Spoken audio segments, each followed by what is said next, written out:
بسم اللہ الرحمن الرحیم۔ السلام علیکم سامعین کرام، آج آپ کے سامنے اس سلسلے کی 36ویں قسط حاضر ہے۔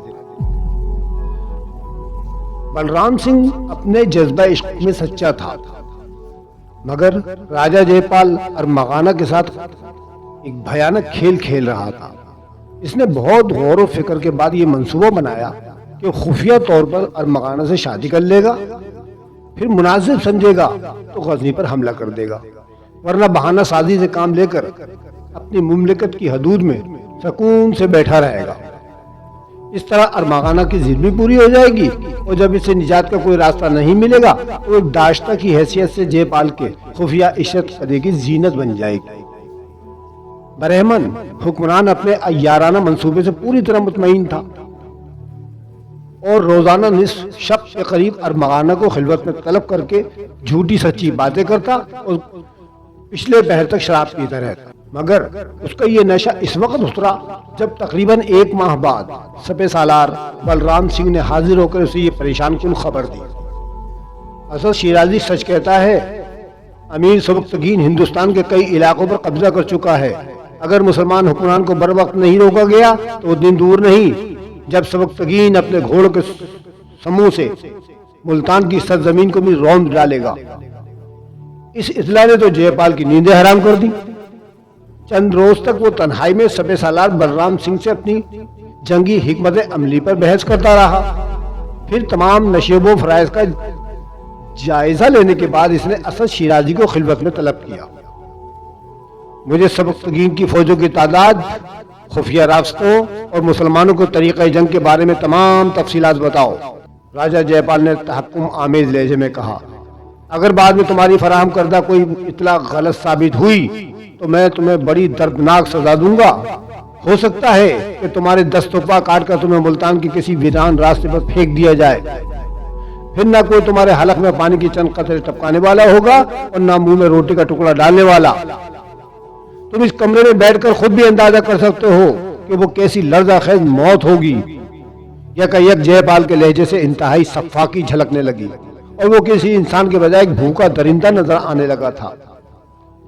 اسد شیرازی نے اپنی فطری عیاری کا مظاہرہ کرتے ہوئے فوراً ہی راجہ جے پال کے پاؤں چھو لیے اور دونوں ہاتھ جوڑتے ہوئے بولا، سمراٹ، سبکتگین آپ کی طرح میرا بھی بدترین دشمن ہے۔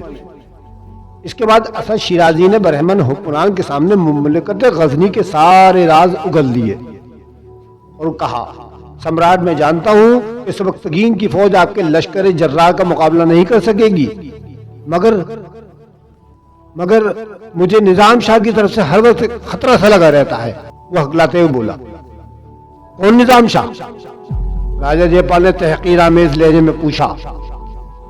وہ غزنی کا ایک جادوگر ہے۔ اچانک اسد شیرازی خوفزدہ سا نظر آنے لگا۔ اس کی شوبدہ بازیوں نے بڑے گل کھلائے ہیں۔ سمراٹ کو میرا یہی مشورہ ہے کہ وہ غزنی پر حملہ آور ہونے سے پہلے نظام شاہ کے جادو کا توڑ ضرور کر لے۔ ارے چھوڑو، میں نے تو ایسے ہزاروں نظام شاہ دیکھے ہوئے ہیں۔ جے پال کے غرور و تکبر میں کچھ اور اضافہ ہو گیا۔ پنڈت رگھوناتھ سے بڑا جادوگر کون ہوگا؟ گرودیو غزنی کے اس چوہے کا بھی انتظام کر دیں گے۔ پھر اس رات جے پال نے ارمغانہ کو اپنے عشرت قدے میں طلب کر کے کہا، میں نے غزنی پر حملے کا فیصلہ کر لیا ہے، اب تم بھی اپنا وعدہ پورا کرو۔ ارمغانہ کچھ دیر کے لیے پریشان ہو گئی، مگر اب اس کے سامنے کوئی راہ فرار نہیں تھی، لیکن پھر بھی بولی، اگر بلرام سنگھ کو اس کی خبر ہو گئی؟ وہ میرا مسئلہ ہے۔ راجہ جے پال نے غضبناک لہجے میں کہا، میں غلاموں کے سوالوں کے جواب دینا پسند نہیں کرتا۔ بلرام سنگھ کچھ بھی صحیح، لیکن اول و آخر وہ میرا ملازم ہے۔ ارمغانہ جے پال کے خلوت قدے سے نکلی اور رات بھر اسد شیرازی سے مشورے کرتی رہی۔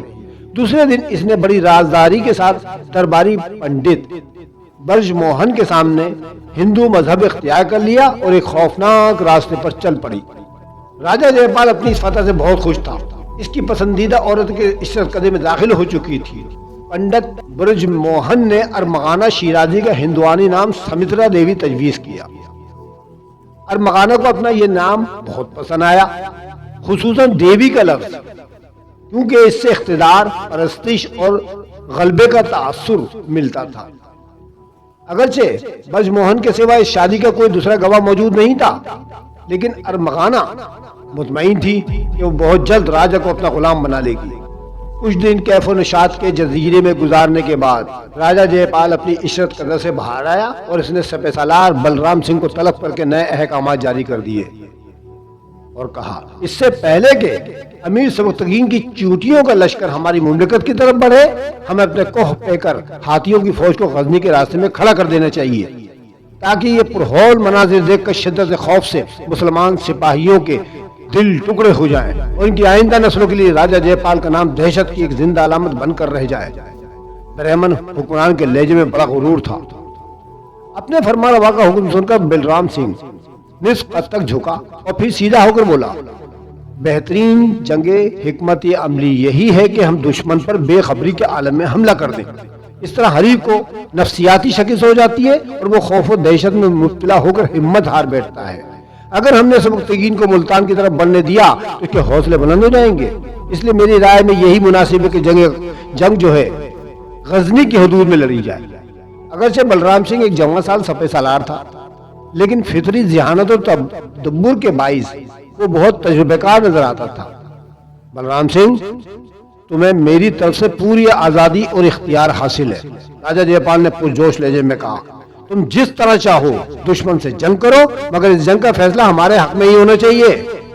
تم سبکتگین کو یا تو میرے قدموں میں جھکا دو یا اسے غزنی کے حدود میں قید کر دو، میں دونوں صورتوں میں تم پر اپنے لطف و کرم کی بارش کر دوں گا۔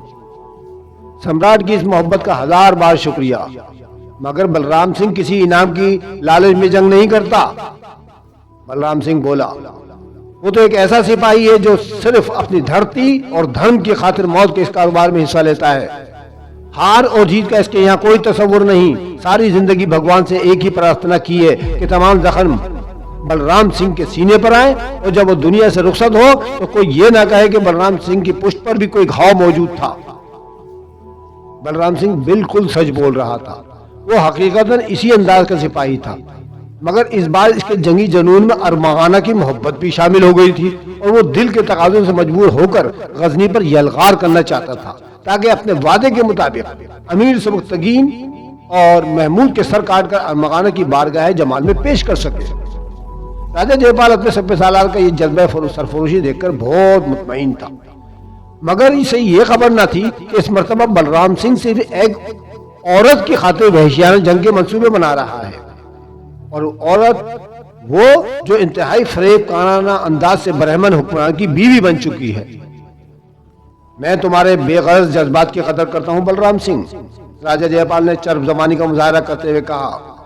برہمن حکمران اپنے سپہ سالار کی جنگی صلاحیتوں سے بھرپور کام لینا چاہتا تھا۔ لڑو اور اس انداز سے لڑو کہ سب کچھ فنا ہو جائے۔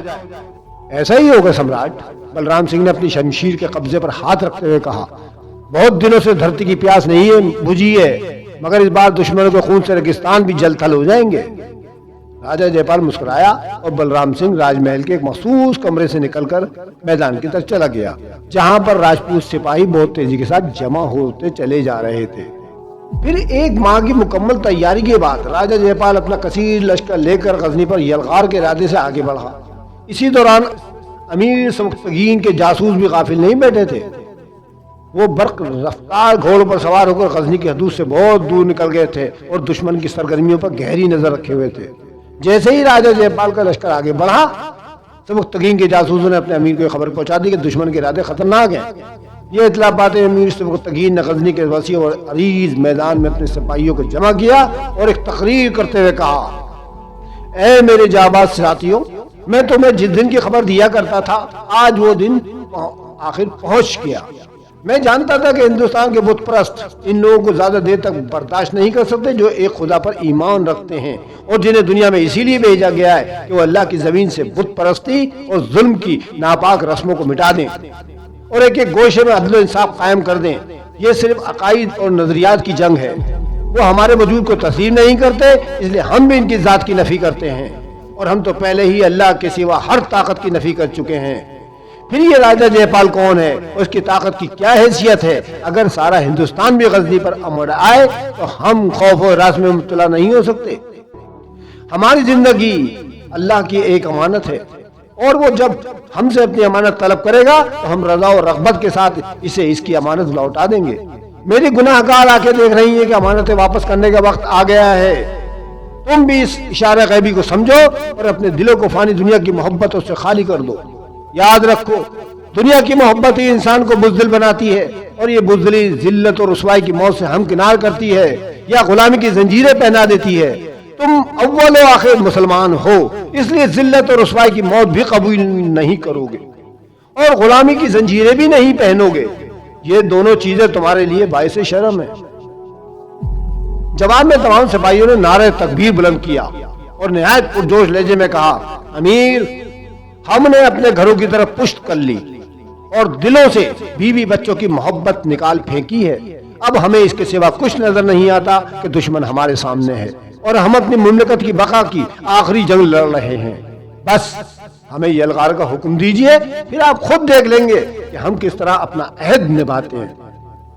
اپنے سپاہیوں کی سرفروشی کا یہ جذبہ دیکھ کر امیر سبکتگین کے ہونٹوں پر ایک تبسم ابھر آیا، پھر فوراً ہی اسے اپنی آنکھوں میں نمی کا احساس ہونے لگا۔ وہ بولا، اگر تم اپنا عہد نبھاؤ گے تو اللہ تم سے راضی ہو جائے گا۔ سبکتگین ایک بار پھر اپنے سپاہیوں سے مخاطب تھا، اور اللہ کی رضا ہی سب کچھ ہے، اور اس کی رضا کے بعد تمہارے لیے دونوں جہان میں امان ہے، عافیت ہے، عزت و آبرو ہے اور نجات ہے۔ اپنی تقریر ختم کر کے سبکتگین نے سپاہیوں کو ان کے خیموں میں جانے کا حکم دیا، پھر ایک مختصر سا لشکر غزنی کی حفاظت پر معمول کر کے حماد بن ساریہ کو اس کا نگران بنا دیا۔ حماد بن ساریہ جنگی مہم میں شریک ہونے کے لیے بہت زیادہ بے قرار تھے۔ وہ بولے، امیر محترم، آخر آپ مجھے سعادت سے کیوں محروم رکھنا چاہتے ہیں؟ ابن ساریہ کے لہجے سے شدید کرب نمایاں تھا۔ میں اسی دن کے انتظار میں تو زندہ ہوں امیر عزیز شان، اب جان دینے کا موسم آیا تو مجھے زنجیریں پہنا کے گھر میں بٹھا دیا گیا۔ یہ قانون کی کیسی رسم ہے اور میرے امیر کا کیسا انصاف ہے؟ حماد بن ساریہ کی آنکھوں میں آنسو جھلکنے لگے۔ میں آپ کی خلیش دل اور جذبوں کی تڑپ کو بہت شدت سے محسوس کر رہا ہوں ابن ساریہ، امیر سبکتگین نے پرسوز لہجے میں کہا، مگر میری مجبوری یہ ہے کہ میں غزنی کو تنہا بھی نہیں چھوڑ سکتا۔ میرے لیے کام بہت آسان تھا کہ مملکت کے کسی امیر کو اپنا قائم مقام بنا کر میدان جنگ کی طرف چلا جاتا، لیکن وہ نامزد کردہ امیر نہ آپ کی طرح مخلص ہو سکتا ہے اور نہ زمانے جنگ کے تقاضوں سے باخبر۔ مجبوراً میں نے غزنی کو آپ کے حوالے کر دیا ہے، اور جہاں تک شریک جہاد ہونے کا تعلق ہے تو آپ دارالحکومت میں رہتے ہوئے بھی میرے شانہ بشانہ لڑتے رہیں گے۔ اس نے مسترب ہو کر حماد بن ساریہ کے دونوں ہاتھوں کو اپنے ہاتھوں میں لے لیا اور کہا، اگر آپ اس طرح بھی مطمئن نہیں ہیں تو پھر میں اپنے اللہ سے دعا کروں گا کہ وہ میرے جہاد کا ثواب ابن ساریہ کے اعمال نامے میں تحریر کر دے۔ سبکتگین کے جذبوں کی سچائی اور سادگی دیکھ کر حماد بن ساریہ رونے لگے۔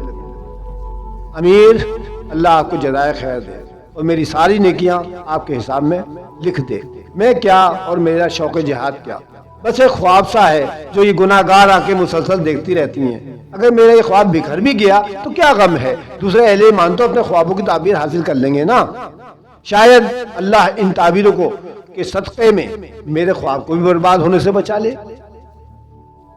پوری مملکت میں ایک شور سا برپا تھا۔ غزنی کے تمام باشندوں تک یہ خبر پہنچ چکی تھی کہ مسلمانوں کو ایک خوفناک جنگ کا سامنا کر رہے ہے، اور راجہ جے پال کی یورش کو روکنے کے لیے امیر سبکتگین کے ساتھ ولی عہد سلطنت محمود بھی ملتان کی طرف روانہ ہو رہا ہے۔ اس خبر سے غزنی کے رہنے والوں میں ہلکی سی بے چینی ضرور تھی، مگر کسی کے اعصاب پر خوف و ہراس طاری نہ تھا۔ انتہا یہ کہ مسلمان خواتین بھی جنگ کے سلسلے میں بہت زیادہ پرجوش نظر آ رہی تھیں۔ تمام شادی شدہ عورتیں اپنے شوہروں کو، تمام مائیں اپنے بیٹوں کو اور تمام بہنیں اپنے بھائیوں کو یہ کہہ کر ہمت دلا رہی تھیں، تم یہ سمجھ کر غزنی سے رخصت ہو کہ ہم لوگ دنیا میں موجود نہیں ہیں۔ اگر تم نے پیچھے مڑ کر اپنے گھروں کی طرف دیکھا تو دشمنوں کے دیے ہوئے زخم تمہاری پشت پر ابھریں گے اور یہ تو بہت بڑی شرمناک بات ہوگی، اور اگر تمہارے سینوں میں ہماری یادوں کی لہریں اٹھیں تو بڑھتے ہوئے قدم رک جائیں گے، اور اس طرح تم فتح سے ہمکنار نہ ہو سکو گے، اور یہ بھی انسانی زندگی کا بڑا ذلت آمیز رخ ہوگا کہ ایک غیرت مند اور شجاع قوم اپنے عورتوں کی محبت کے سبب فتح کے قریب پہنچ کر ناکام و نامراد لوٹ آئی، اور اگر تمہیں تمہارے بچے یاد آئے تو دست و بازو کی طاقت کمزور پڑ جائے گی اور کمزور ہاتھ دشمنوں کی گردنیں کاٹنے سے عاجز رہ جائیں گے اور تمہارا یہ عمل بڑا تباکن ہوگا۔ اس کے بعد شکست و غلامی کے سوا کوئی تیسرا راستہ باقی نہیں رہ جاتا۔ خوب یاد رکھو کہ ہمیں ہمارے اللہ نے آزاد پیدا کیا ہے، ہم کسی بت پرست کی غلامی پر رضامند نہیں ہو سکتے، اس لیے تم اپنی زمین، اولاد، مال اور تمام رشتوں کو نظر انداز کر کے دشمن سے لڑو اور اپنے ذہنوں سے ان تمام وسوسوں کو نکال پھینکو کہ تمہارے بعد ہمارا کیا ہوگا۔ اگر کوئی تم سے یہ کہے کہ تمہارے گھروں سے دھواں اٹھ رہا ہے اور تمہاری عورتوں کو اسیری کی حالت میں شاہراہوں پر گھسیٹا جا رہا ہے اور دشمنوں کے نیزے تمہارے بچوں کے سینوں کے پار ہو گئے ہیں اور تمہارے تمام پیر و جواں حریف شمشیروں کی خوراک بن گئے ہیں، تب بھی تم اپنی سماعتوں کو متاثر نہ ہونے دینا کہ قوموں پر کبھی کبھی ایسا وقت بھی آ جاتا ہے۔ خود نگار خانم نے بھی چند پڑھی لکھی خواتین کے ساتھ گھر گھر جا کر اس قسم کی اثر انگیز تقریریں کی، جنہیں سن کر غزنی کے سپاہی پہلی بار ایک نئے حوصلے اور ایک نئے ولولے سے آشنا ہوئے۔ نگار خانم نے سبکتگین سے یہ درخواست بھی کی کہ وہ جنگ میں اسے اپنے ہمراہ لے چلے۔ آخر کیوں؟ سبکتگین نے کسی قدر ناگوار لہجے میں پوچھا۔ ابھی تک نگار خانم کی طرف سے اس کا دل صاف نہیں ہوا تھا۔ تاکہ ہم اپنے زخمیوں کی تیمارداری کر سکیں۔ نگار خانم نے بڑی سچائی سے اپنے دل کی بات کہہ ڈالی۔ زخمی سپاہیوں کی دیکھ بھال کے علاوہ شریک جنگ ہونے پر نگار خانم کا ایک جذبہ بھی شامل تھا کہ اس طرح محمود اس کی نظروں کے سامنے رہے گا۔ اگرچہ سبکتگین کی جابرانہ پابندیوں کے سبب نگار خانم کی محبت راکھ کا ایک ڈھیر بن چکی تھی، لیکن اس راکھ کے نیچے اب بھی جذبوں کا ایک آتش فشاں موجود تھا۔ پھر جب اسے یہ خبر ملی کہ راجہ جے پال کے ساتھ اس خوفناک جنگ میں محمود بھی شریک ہو رہا ہے تو وہ بے قرار ہو گئی اور امیر سبکتگین کے حضور ایک ایسی درخواست لے کر چلی آئی جس کے منظور ہو جانے کا کوئی امکان نہ تھا۔ یہی ہوا۔ امیر غزنی نے بڑے جارحانہ انداز میں نگار خانم کی درخواست کو مسترد کرتے ہوئے کہا، ہم اس کی ضرورت محسوس نہیں کرتے۔ فی الوقت غزنی کی خواتین پر یہی لازم ہے کہ وہ اپنے گھروں میں سکون سے بیٹھی رہے۔ امیر سبکتگین کو اس بات کا اندیشہ تھا کہ کہیں ایسا نہ ہو کہ سویا ہوا فتنہ دوبارہ جاگ جائے، اس لیے سبکتگین محمود اور نگار خانم کی ملاقات کے ہر امکان کو ختم کرنے کی کوشش کر رہا تھا۔ نگار خانم تھکے ہوئے قدموں سے گھر لوٹ آئی۔ پھر جب حزب مامون رات کے وقت نظام شاہ سے ملنے آئے تو وہ بہت اداس نظر آ رہی تھی۔ نظام شاہ نے اس افسردگی کا سبب پوچھا تو وہ بچوں کی طرح ان سے لپٹ کر رونے لگی۔ بابا آپ جانتے ہیں کہ محمود ایک خوفناک جنگ لڑنے جا رہا ہے؟ ہاں مجھے خبر ہے، نظام شاہ نے عام سے لہجے میں کہا، مگر بیٹی تجھے اس خبر پر حیرت کیوں ہے؟ جب ایک سپاہی ہے تو پھر جنگ ہی اس کا پیشہ ہے۔ نہیں بابا، نگار خانم نے بے قرار ہو کر کہا، یہ کوئی عام سی جنگ نہیں ہے، وہ آزمائی کی سخت ترین منزل کی طرف جا رہا ہے۔ ابھی تم نے آزمائش کی منزلیں کہاں دیکھی میری معصوم بیٹی؟ نظام شاہ کے لہجے میں وہی بے مثال شفقت تھی۔ ابھی تو آزمائش کے بڑے بڑے سنگین مقامات آئیں گے، محمود کو ان سب سے گزرنا ہوگا، مگر تم کیا چاہتی ہو؟ یہ کہتے ہوئے نظام شاہ نے نگار خانم کے سر پر ہاتھ رکھ دیا۔ میں یہ چاہتی ہوں بابا کہ وہ زندگی کے ہر مارکے میں کامیاب و کامران ہو، اور یہ بھی چاہتی ہوں کہ اس کے جسم پر ہلکی سی خراش تک نہ آئے، اور یہ بھی چاہتی ہوں کہ میں اس کے سامنے دنیا سے گزر جاؤں۔ نگار خانم کی خواہش بظاہر بہت مختصر تھی، مگر اس میں جذبوں اور تمناؤں کے بڑے دفتر پوشیدہ تھے۔ نظام شاہ حیرت سے اس لڑکی کی طرف دیکھنے لگے جس کی عمر بمشکل 16-17 سال تھی، مگر اس کے اثار و قربانی نے کئی صدیوں کو اپنی لپیٹ میں لے لیا تھا۔ جب کچھ دیر تک نظام شاہ نے کوئی جواب نہیں دیا تو نگار خانم مضطرب ہو کر دوبارہ بول اٹھی، بابا اگر میری خواہش بھیجا ہے تو اللہ سے دعا کرے کہ وہ محمود کے حصے کی تمام آفات و مصائب مجھ پر نازل کر دے۔ ایسی عجیب لڑکی ہے، اپنے لیے کچھ بھی نہیں مانگتی، محل چھوڑ کر جھوپڑی میں چلی آئی، دولت کے انبار لگا دیے تو انہیں بے نیازی سے ٹھکرا دیا، اب زندگی کا سوال ہے تو اسے بھی ٹھکرا رہی ہے۔ نظام شاہ نے انتہائی پرسوز لہجے میں کہا، خدا حافظ۔